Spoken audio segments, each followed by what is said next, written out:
बिस्मिल्लाहिर्रहमानिर्रहीम। Ladies and gentleman, अस्सलामुअलैकुम वरहमतुल्लाहि वबरकातुहू। नाज़रीन इकराम, आज की इस वीडियो में हम इंटेलेक्चुअल स्लेवरी, ज़हनी ग़ुलामी के हवाले से डिस्कशन करेंगे। आप सबसे गुजारिश है कि अगर आपको हमारा मैसेज पसंद आए तो हमारे इस पैगाम को अपनी कम्युनिटी के दीगर अफराद तक भी शेयर कीजिए और इस कार खैर में हमारा साथ दीजिए। तो आइए बिना टाइम वेस्ट किए अपने आज के इस यूनिक से टॉपिक की जानिब बढ़ते हैं। Ladies and gentlemen, as we all know that कि जब भी हम इंटेलेक्चुअल स्लेवरी, ज़हनी ग़ुलामी के हवाले से बात करते हैं तो हम सब जानते हैं कि जो ज़हनी ग़ुलामी होती है वो जिस्मानी ग़ुलामी से ज़्यादा बदतर होती है, वो जिस्मानी ग़ुलामी से ज़्यादा सवीर होती है, वो जिस्मानी ग़ुलामी से ज़्यादा मुश्किल होती है। और हम जानते हैं कि जो कौमें ज़हनी ग़ुलामी का शिकार हो जाती हैं वो अपने ईच एंड एवरी डिपार्टमेंट में आज़ादी को खो देती हैं। उन कौमों का नामो निशान दुनिया से मिट जाता है, ज़िल्लत और रुसवाई उन कौमों का मुकद्दर बन जाती है। अगर आप इसको वन बाय वन स्टडी करना शुरू करें ना, जो भी कौमें इंटेलेक्चुअल स्लेवरी का शिकार होती हैं, आप उनके पॉलिटिकल डिपार्टमेंट से शुरू करें ना स्टडी करना। जो भी कौम इंटेलेक्चुअल स्लेव होगी वो मल्टी नेशंस का, वो दूसरी अक़वाम का जो थका हुआ, जो हारा हुआ, जो बोसीदा पॉलिटिकल सिस्टम होगा उसमें से वो चीदा चीदा करके, टुकड़े टुकड़े करके अपना एक पॉलिटिकल सिस्टम मुरतब करेंगे जिसके ज़रिए से वो लोगों को, वो अवाम को अपना ग़ुलाम बना लेंगे, अवाम को ग़ुलामी की जंजीरों में जकड़ लेंगे। क्यों? क्योंकि उनके पास एक आज़ाद सियासी निज़ाम नहीं है। वो वेस्ट का या वो दूसरी अक़वाम का, वो मल्टी नेशंस का टुकड़े टुकड़े करके निज़ाम जो थे उनको जोड़कर एक पॉलिटिकल सिस्टम बनाते हैं और वो कौमों का भी बेड़ा गर्क करते हैं, उन्हें ग़ुलामी की जंजीरों में जकड़ देते हैं। इसके अलावा आप जानते हैं कि जो कौमें इंटेलेक्चुअल स्लेवरी का शिकार होती हैं उनका तो कोई आज़ाद अदालती निज़ाम भी नहीं होता। आपको पता है ना, फिर ऐसी अक़वाम में ही इंसाफ का किला कमा होता है। हम चंद टकों की खातिर इंसाफ का किला कमा कर देते हैं। हम मजलूम के साथ नहीं खड़े होते जब भी हम ज़हनी तौर पर ग़ुलाम होते हैं। हम पैसे की पूजा करते हैं, हम हमारे पीछे जो ऑर्डर्स आए होते हैं हम उनकी खुशनुदी के लिए इंसाफ की धज्जियां उड़ा देते हैं, उसका किला कमा कर देते हैं। इसके अलावा आप जानते हैं ना कि जो भी अक़वाम इंटेलेक्चुअल स्लेवरी का शिकार होती है उनका ना अपना कोई कल्चर रहता है, ना अपनी कोई वैल्यूज रहती है, ना अपना कोई नॉर्म्स रहते हैं। आपको मालूम है ना कि उन अक़वाम के कल्चर्स के जनाजे निकल जाते हैं।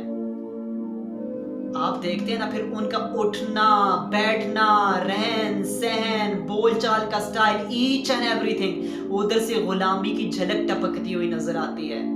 फिर जब वो अपने उन अक़वाम के आप कल्चर्स देखते हैं ना, फिर आप देखते हैं तो उनकी शादी ब्याह, उनके कल्चर्स, उनके इवेंट्स, उनकी कभी एनिवर्सरीज, कभी बर्थडेज मनाते हैं, वो देखते हैं इन चीज़ों में वो गैर की कॉपी करते हैं। वो मल्टी नेशंस के जो निज़ाम होते हैं उनसे इंस्पायर होते हैं और उन्हीं को फॉलो करके एक ज़हनी ग़ुलाम होने का सबूत पेश करते हैं।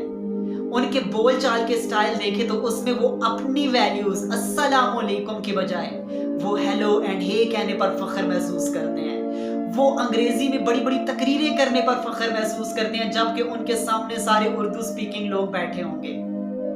आज जब बड़ी बड़ी अक़वाम को देखें ना, अंग्रेजों की कहीं कॉन्फ्रेंस होगी, क्या वो उर्दू में बात करेंगे?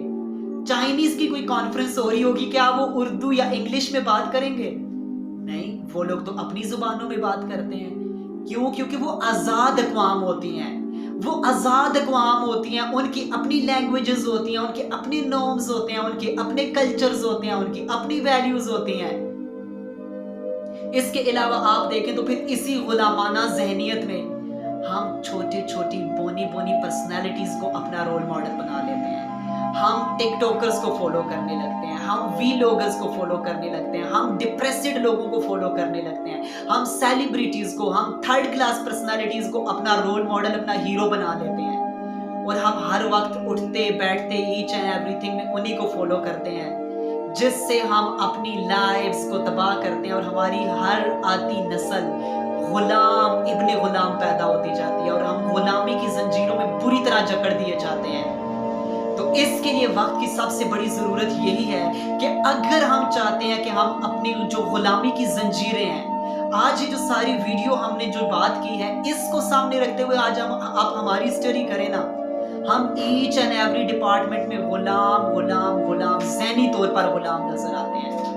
अगर आज हम चाहते हैं कि हम हकीकी मायनों में आज़ादी हासिल करें, तो वो आपको सिर्फ अल्लाह ताला का निज़ाम आज़ादी दिला सकता है। प्रॉफिट मोहम्मद अलैहिस्सलाम नबी सल्लल्लाहु अलैहि वसल्लम की सीरत ही ऐसी चीज़ है जो हमें हमारी गुलामी की जंजीरों को तोड़ सकती है।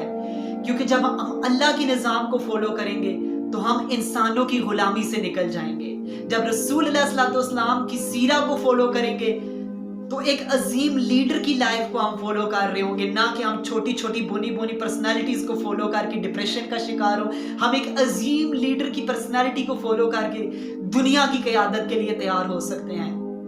और इस ज़हनी गुलामी जो सबसे अबतर, जो सबसे बुरी चीज़ है, जो जिल्लत और रुसवाई का जरिया है, इसको तोड़कर हम गुलामी की जंजीरों को तोड़कर हम दुनिया की क़यादत के लिए तैयार हो सकते हैं। जस्ट अल्लाह का निज़ाम और उसके हबीब अलैहिस्सलाम की सीरा को स्टडी करें। अपने नौजवानों से रिक्वेस्ट करता चलूँगा कि प्रॉफिट अलैहिस्सलाम के सीरा को स्टडी कीजिए, फॉलो कीजिए। अभी रबीउल अव्वल का भी महीना है, हम सब बड़े जोशो खरोश से हम जानते हैं कि हम सेलिब्रेशंस करते हैं, हम मसाजिद को, हम अपने घरों को डेकोरेट करते हैं, हम लाइटिंग का एहतमाम करते हैं, हम सेलिब्रेट करते हैं, हम जुलूस निकालते हैं। लेकिन क्या हम उस नबी अलैहिस्सलाम की सीरा को फॉलो करते हैं? उनकी तो सीरा से हमारा दूर दराज तक कोई ताल्लुक ही नहीं होता। हम अपने पर्सनल अफेयर्स में, हम अपने फैमिली मैटर्स में, हम अपने मैरिटल लाइव्स में, हम अपने करंट अफेयर्स में, हम पॉलिटिकल लाइव्स में, फाइनेंशियल लाइफ में क्या उस नबी अलैहिस्सलाम को फॉलो कर रहे हैं? नहीं। तो फिर इस दावे को सच्चा कीजिए कि हम वाकई हुज़ूर अलैहिस्सलाम के आशिक हैं, उनकी खातिर जान कुर्बान करने को तैयार हैं, कि हम उनके हकीकी मिशन को स्टडी करें, उसको फॉलो करें, उस पर अमल करें। अल्लाह ताला से दुआ है कि अल्लाह ताला हम सबको सोचने समझने की और बातिलाना काफिराना निज़ाम की गुलामी से, ज़हनी गुलामी से अल्लाह ताला हम सबको छुटकारा दे और हम हकीकी मायनों में आज़ाद हो जाएं। वमा तौफ़ीक़ी इल्ला बिल्लाह।